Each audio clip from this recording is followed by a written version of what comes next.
السلام عليكم ورحمة الله وبركاته أعزائي المتابعين. هنجاوب عن سؤال يعني غريب شوية.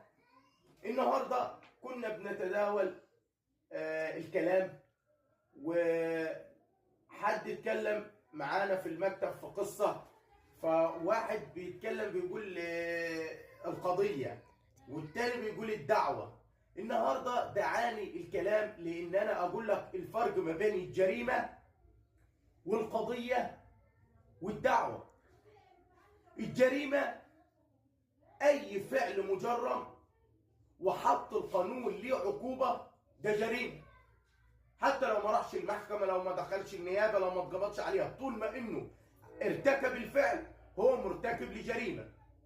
طب القضيه يطلق على القضيه طول ما ان القضيه ما زالت في حوزه النيابه العامه.